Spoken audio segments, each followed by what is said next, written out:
ஒன்றுமே பயனில்லை என்று உணர்ந்த பின்பவர் உண்டென்பார். ஒவ்வொரு மனிதனும் ஒரு நாளின் நிலை எய்துவதுருதி. இதை உணர்ந்தால் அன்றி செயலடிந்து வலம் வரும் பொழுது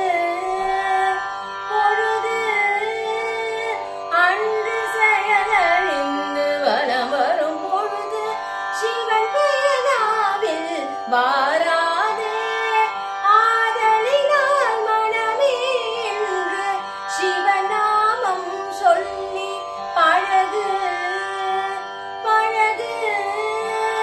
ஆதலினால் மனமே என்று சிவநாமம் சொல்லி பழகு. அன்புடன் நம்பி கெட்டவர் எவரையா உமை நாயகனை திருமயிலையின் இறைவனை நம்பி